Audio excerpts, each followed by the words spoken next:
Okay, now we're live. I am furious at my inability to figure out this software. Anyways, good morning. Come on in. Come in and chat when you're here. Okay. So I ran 2 miles last night. Got my run in, took a shower. That's what I'm doing. And today I'm doing show prep. So look, that's my praying mantis. One of my artworks is a praying mantis man on a mug. I'm going to get merch going for you guys someday.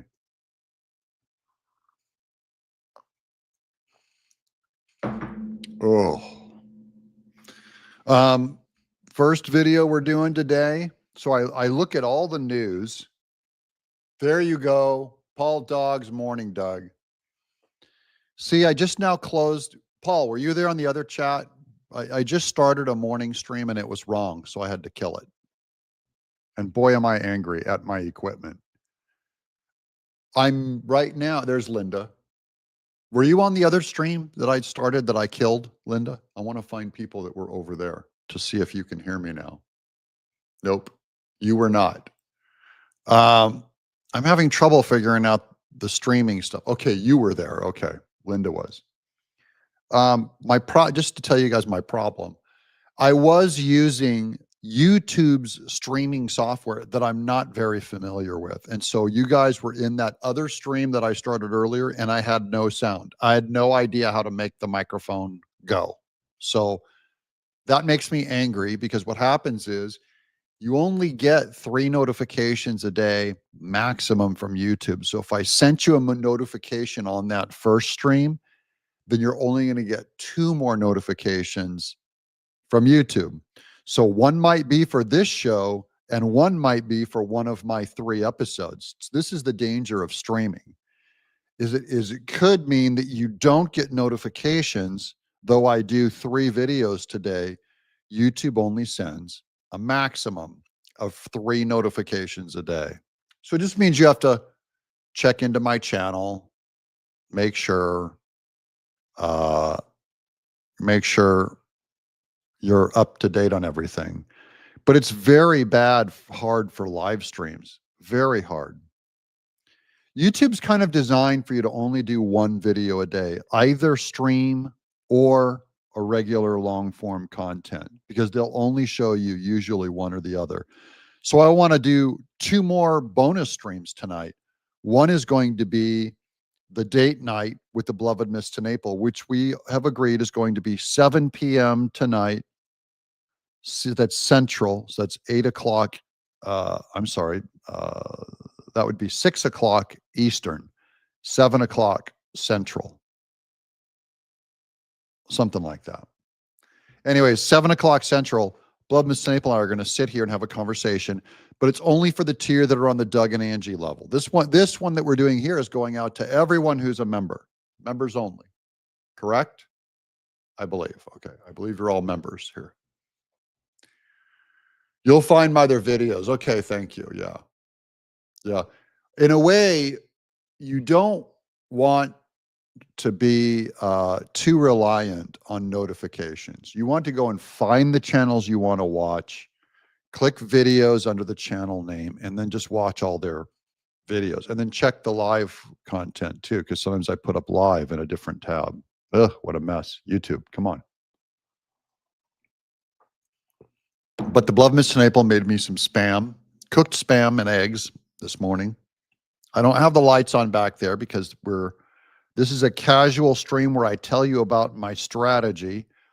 First video I'll be doing will be on Letitia James, what I do is all night, starting last night and yesterday after work, I did a little teaser on yesterday's last video that went up that Letitia James is getting indicted. And so I'm going to go, and then I just all night collect all of the tabs that are on Letitia James news as it's breaking all night.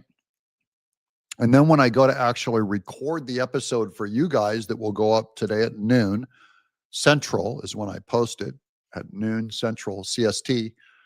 I'll have I'll try and do an overview of Letitia James because some of my audience have never even heard of that news, right? And you want to make sure that everyone's on board with how important it is, kind of the history of her a little bit. And then, but usually I'll start right with she's been indicted, then go back and say, okay, guys, let's look at the history and then do a summary of where we're at now and maybe make a prediction. That's going to be the first. Now you guys know what I'll be working on all morning. So that posts at noon. Tonight, date night with Angie. And then after that, I'm recording on another friend's channel. I'm a guest on his channel. My friend Miles Kettleson has a Christian apologetics channel where we're talking about third wayism and how Charlie Kirk's way is kind of about softness and femininity, too much softness and femininity in the church that scares men away.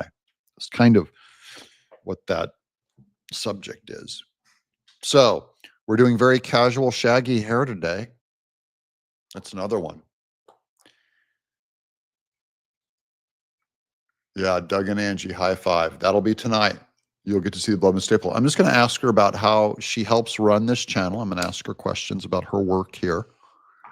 I'm going to ask her about how she runs our household, which she does. She's the dictator of our household, happy dictator. We'll talk about our marriage. We'll talk about her Bible reading, her volunteer work, which this channel is part of what pays her to do so much volunteer work for Tennessee. She works in these charities that help homeless people, help veterans. She helps glean food from farms for much of the produce goes not only to homeless kitchens, but some of them go to like people recently out of jail in a work program and all that stuff. So you guys, she does not have to work full time because we have things like these memberships. So it's you guys directly funding that. So thank you. And that's sort of my summary. And you guys are allowed to ask questions. Yeah, give us a thumbs up. It's only just for us anyways. These are private, very small, intimate. And the other thing is, because if it was a public stream, there would be so many thousands of you, I could never read most of your comments. So I'm always going to prioritize my members in responses because you're a paid member is more likely to be a real human being than the thousands of bots that are often in the chat. You know what I mean? If you see that little logo next to it, that little avatar, you saw the different levels of avatar. You're going to know that's a human being. Okay. Now, the beloved Miss Tenaple just showed me something funny. A place where I can store our handguns for quick draw while at work. She is a Second Amendment. She has shot probably 10 times more rounds through her weaponry than I have. She has a conceal and carry, and she's a crack shot. I am not. I'm spray and pray. I am really not that good. She, just very disciplined. I'll put it that way. So maybe we'll even go into some of her work on that too, on the Second Amendment, because this family is not just patriotic on camera. We're even more patriotic off camera. We do all the work, and it's just not fun to talk about because it sounds like you're gloating and bragging. But Miss Tenaple, I don't think she's ever said anything positive about herself in her whole life. So that's why I champion her, and I just talk about her all the time. She's not the kind of person that would ever draw attention to herself. Look at me. I obviously am. I do 2 hours of TV every day with a camera on me, but she will not draw attention to herself. So I draw attention to her. She is the glory. And very shy and very quiet. So we're going to get her on camera tonight. And it's kind of her job is she runs this channel and she runs these memberships too. I make sure I say, you make sure every member gets some kind of a response if they post because they have to know that we see them and we do see you. So thank you for that. That's kind of the 10-minute morning review. Now I've already read the Bible over there. I've read what was it? What am I in? Judges. I read my chapter of Judges, the book of Judges, Genesis, Exodus, Leviticus, Numbers, Deuteronomy, Joshua, Judges. Oh, I did not do my memory verse today. I'm trying to read one verse, memorize a verse out of Leviticus, which I started last night, Leviticus 20:26, and I couldn't tell you what it's about right now. I've forgotten even the first line. My memory is gone. My I don't know how many of you can even remember what one phone number. My memory is so baked, I have nothing. Like I can't remember anything 15 minutes after I thought it. Or a distant song or a commercial from your childhood. Oh, here's a little childhood thing. You guys, when I start showing you guys who I am, you're gonna think I'm extremely weird. But some of you may remember these. Okay. These are just a couple of little cereal premiums. We used to get these in Kellogg's cereals. Now, these are called Funny Fringes. They had Thule birds, and I was raised pretty lower middle class. Never quite impoverished, but I did not get to go to the store and ever buy a toy. So these were little plastic creatures. Look, he has a hand for a nose. His head is turned sideways. He has a hand for a nose. There's a little tie at the top for you to make necklaces, which was big in the late 60s, kind of a hippie thing. You'd string, little things on a piece of string. Some girls would string flowers on them, but a lot of things had a little eyelet to put on a necklace because necklaces were kind of a big thing coming out of the 60s. That's just a fashion statement. So in the late 70s, I'm sorry, late 60s, early 70s, these were in the bottom of every package of a Kellogg's cereal. So I could get my mom to buy me a box of cereal and get one of these weird little monsters that you could play with. And that's all I wanted was this one little toy. This is me at 4 years old, 5 years old, 6 years old. And there were 18 of these, I believe. I don't know if it was 14 or 18 of these, but I actually got this one in my cereal box. I've since bought this whole collection on eBay. Well, look at that little honker. He has little cartoon hands, really cool little alien sculpt, long neck.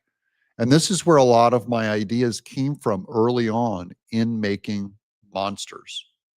So now you guys are getting a little bit of my DNA in a very weird way.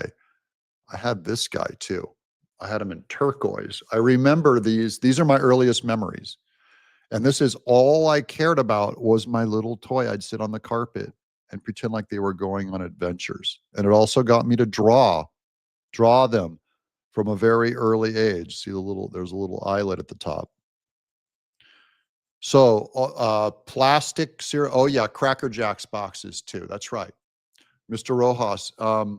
Cracker Jacks used to have, so made by the same company. This is called the R&L. R&L Plastics would make these toys. They were in they had these dogs, anthropomorphic dogs that were like, there was a policeman and there was a whatever. They had the scissor stretchy creatures that would extend, you'd put them together and they would like stretch out in Apple Jacks. And then in Cracker Jacks, you mentioned, they had things called space knits that were these little alien, they look like silhouettes with the eyes kind of cut out. You could see through them. So Cracker Jacks used to have real toys. They were all made by this R&L Plastics company in Australia, all of them. So now you can get them on eBay. Anyways, I get all these collections now on eBay and they're hundreds of dollars. How many here remember Freaky's cereal right around 1975? That would be right around 75, maybe 76. Um, and I got all of the Freakies little plastics. I got them over there too. I buy them on, Angie just went to an estate sale here in Tennessee about 3 weeks ago, and there was a bag of Freakies for $5. She bought them. Now you can resell all those for $180 on eBay, but I'm keeping them. I I love my Freakies, my plastic cereal premium. So now you guys know the weird little, it takes me back to when I was 5. A whole lot of the youth today say, Doug, when I play Earthworm Jim, it's just like when I was 5 years old. When I watch Cat Scratch or when I play Neverhood or Skull Monkeys, it's just like when I was 5 years old. And I go, yeah, that's not what takes me back. You know what takes me back to being 5 years old? Plastic toys, the Yellow Submarine, Sid and Marty Krofft, like H.R. Puffin-Stuff, Sigmund and the Sea Monsters, Dr. Shrinker, Electro Woman and Dino Girl, Far Out Space Nuts, Lidsville, who can forget Lidsville? These big kind of psychedelic post-60s TV shows and little, so the cereal premiums take me back, and a lot of those old commercials and toys. Gumby, you know, I do claymation. If I never saw Gumby, I would not have a career in puppet and clay animation, which I did it professionally throughout the 90s. I did some stop motion animation, including I did one shot on the SpongeBob Christmas special. I don't know if you guys ever saw that in stop motion. The show Community, that was a primetime show. They did a stop motion show. I did a shot for that one too. And all the guys that did those shows, I gave them their first jobs. The guys that did the SpongeBob show, I hired them on my video game where we did stop motion animation. I did a shot, a truly blasphemous shot on the Sarah Silverman show. I did some stop motion for them, and that was pretty terrible. I felt really bad about that. I needed a check, and a friend of mine was directing the show, and he said, you want to do this stop motion shot? And it was pretty, when I saw it in the context of the show, it was blasphemous, and I felt really bad about it. There you go. I used to get a box of Cracker Jacks, a snack that tasted good, and for the toys. That's right. That caramel popcorn in a box, they'd give you a box and it had peanuts in it. Made your lip snack. Call it a Cracker Jack. Yeah, Gumby and Pokey. Yeah, we were all raised on Gumby.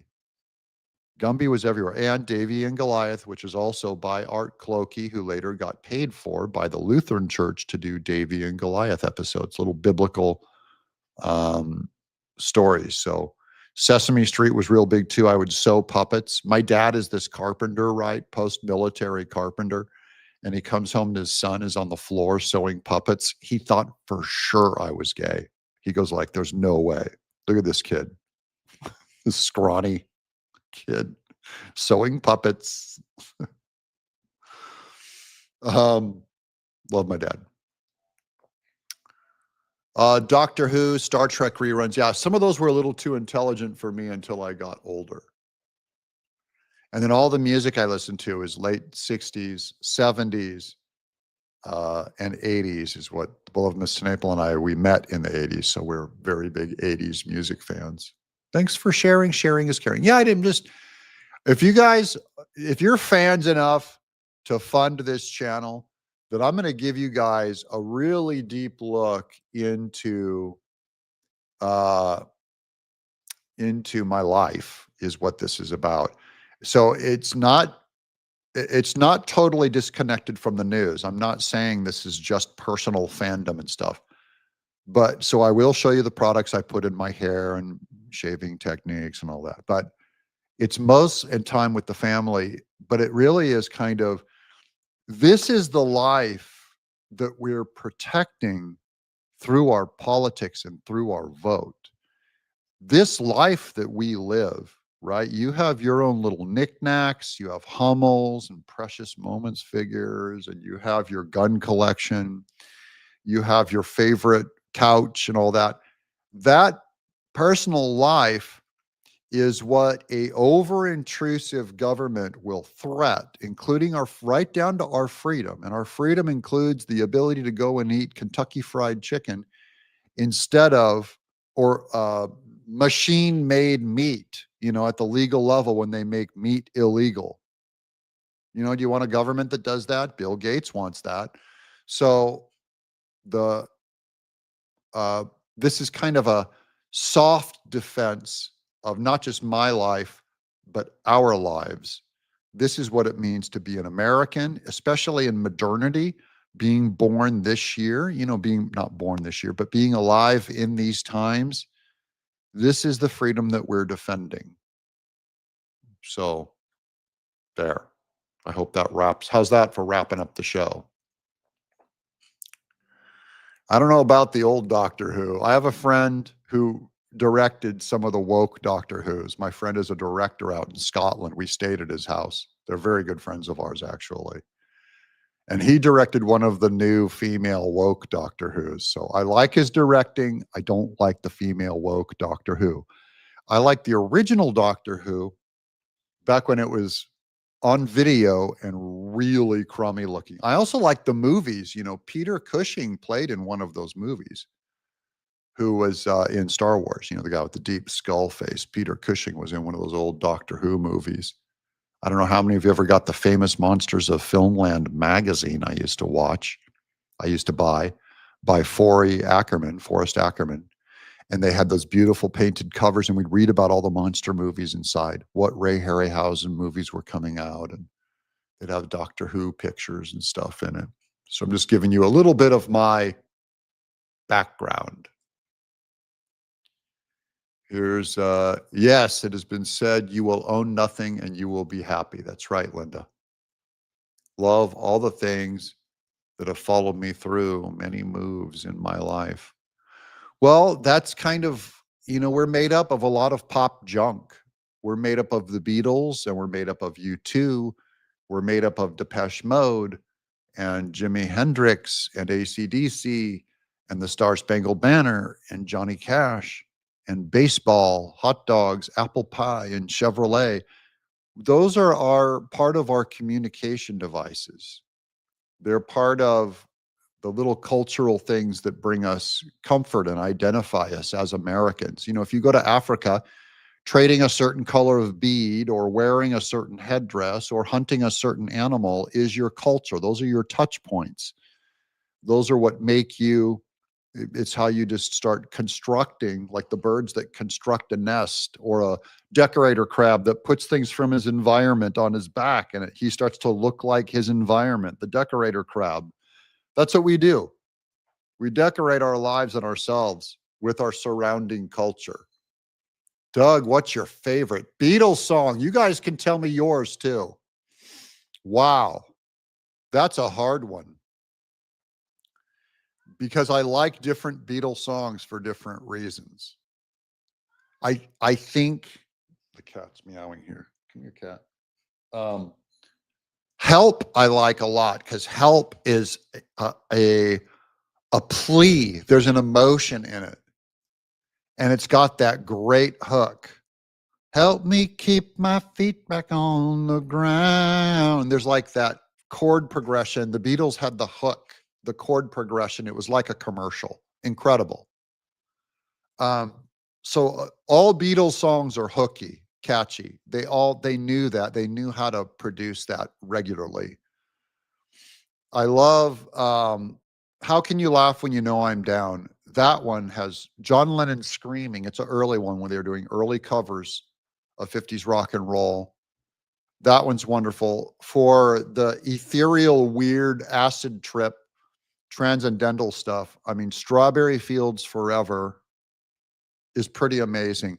What's weird about Beatles is their slow songs are as catchy, memorable, and driving as their fast songs. So their fast songs, when I was younger, so much younger than today, their fast songs are amazing. Or You Say You Want a Revolution, Come Together. come together. The hard rock stuff, but then also the soft ones like Yesterday, Blackbird on a Fence, these teary, teary-eyed, Let It Be, you know, their anthems and things. I love their wacky, weird stuff that reminds me of They Might Be Giants and Weird Al. So, like the Tax Man is a weird one. I'm Fixing a Hole, Where the Rain Came In, Stops My Mind from Wandering. That's another psychedelic one. I like the weird ones. Rocky Raccoon, those are weird songs. The Yellow Submarine is a wonderful children's weird song. So, yeah, Baby, You Can Drive My Car. Okay, now you guys, Hey Jude, I want to hold your hand. Eleanor Rigby and the Taxman. Eleanor Rigby is a heartbreaking, lonely, where's all the lonely people? Yellow Submarine, While My Guitar Gently Weeps. I love, that's kind of more George Harrison's contributions. I love so much. Hey Jude, Help.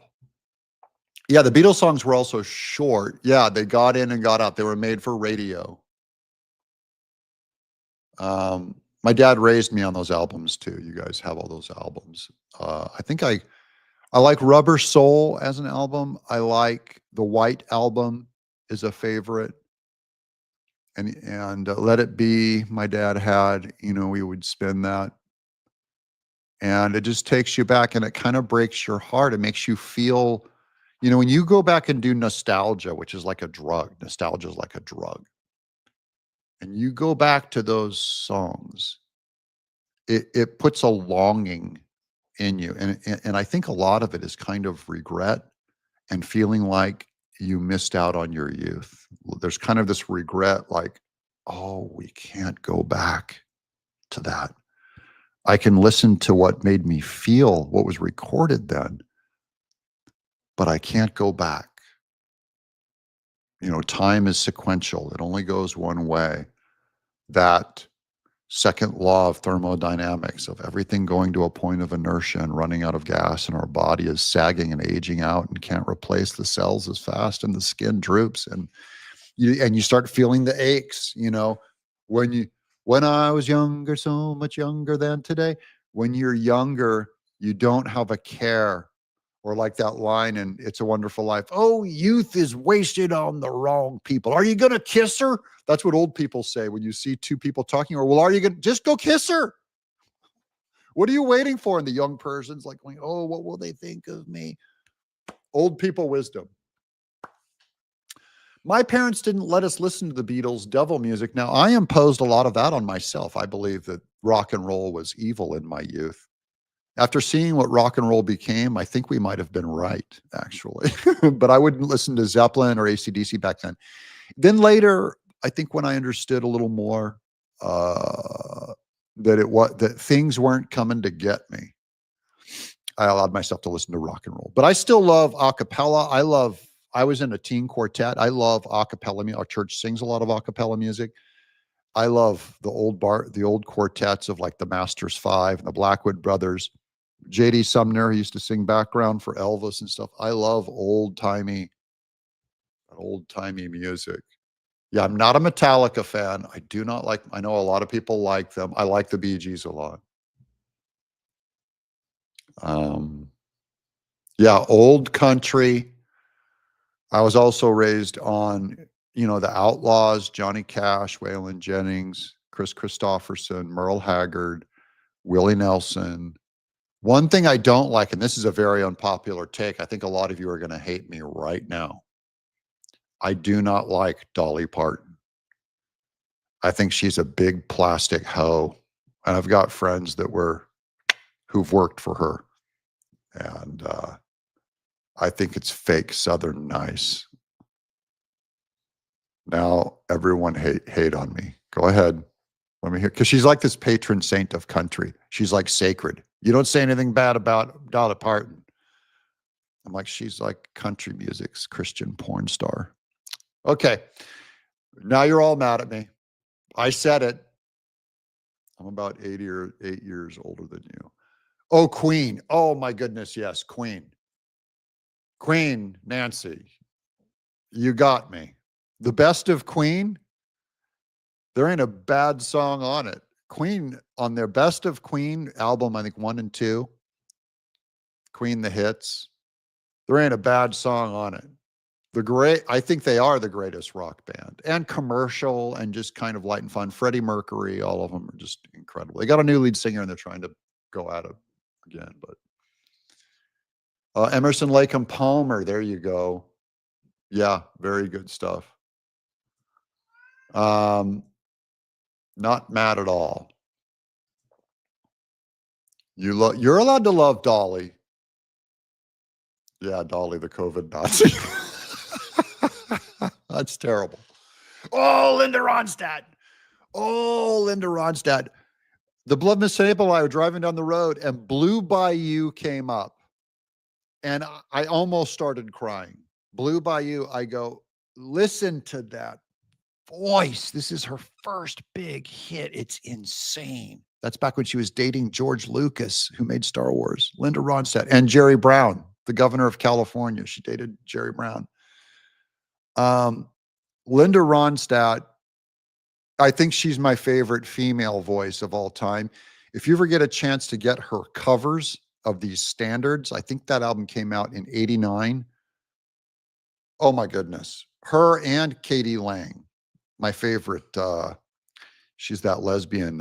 She did a crooner album. Shadowlands, I think it was called. Oh my goodness, the most heartbreaking voice. Linda Ronstadt and Katie Lang on those. I think they both came out around 1989. Look for those. They're incredible. Rush, no.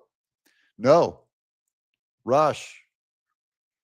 My most hated band of all time is Rush. Just so you know, I hate Geddy Lee. They have a female drummer now. I like that. Oh, Simon and Garfunkel. Okay, that's another heartbreaker too. Kill Me. My dad had Bridge Over Troubled Water, and I would play that. I loved Baby Driver, the kind of upbeat ones, and then also The Boxer, So Long, Frank Lloyd Wright. Just incredible music. I love Stevie Nicks. I love Fleetwood Mac. Fleetwood Mac Rumors is probably the greatest album. And by the way, I created Earthworm Jim listening to Fleetwood Mac Rumors. I put Fleetwood Mac Rumors on in 1993 on the CD, and I created all of Earthworm Jim and all of the bad guys in 45 minutes before the album was over. There's Pink Floyd. I'm not big on The Wall, but I really like Dark Side of the Moon, and Comfortably Numb. Allison from, I don't know if you're talking about the song Elvis Costello and the Attractions, but Elvis Costello is one of my favorites too. Sound of Silence by Disturbed. I'll have to check that one out. Yeah, huge Fleetwood Mac fan. So that's all of our music, guys. I've got our soundtrack. Okay, this is going long. This is like 30 minutes long. We're hanging. But thank you guys for your membership. Be sure and tell your friends. Explain to your friends in the chat about the little symbol by your name means you're a member. Invite others to join the membership. We now have over 100 members, which blows my mind. I want to keep it growing because this is a kind of an insurance policy where I know that a bot will never buy a membership. So none of you are, oh, Steve Miller Band. Oh, Charlie, you're speaking my language. The best of Steve Miller is, again, there ain't a bad song on it. In fact, I just did a Google on Swingtown. Swingtown is a bizarre song, but there's that weird kind of theremin solo where it goes.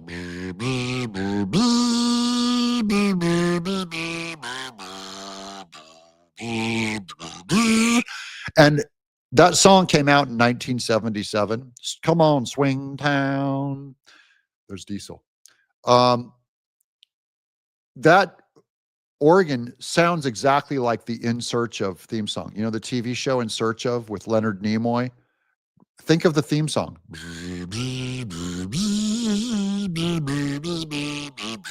Unexplained phenomenon. That show also came out in 1977. Why would two themes, look it up, guys. Why would two themes be so close? Swingtown by Steve Miller Band and the theme of In Search Of. Very weird. Okay, that's what keeps me up at night. Too many connections to make. All right, see you guys on the flip side. God bless you all. Thanks for watching. I got to work on that Letitia James video. First one comes up today at noon. I'm Doug in Exile, live with my buddies here. Thanks for showing up, guys. Talk to you later.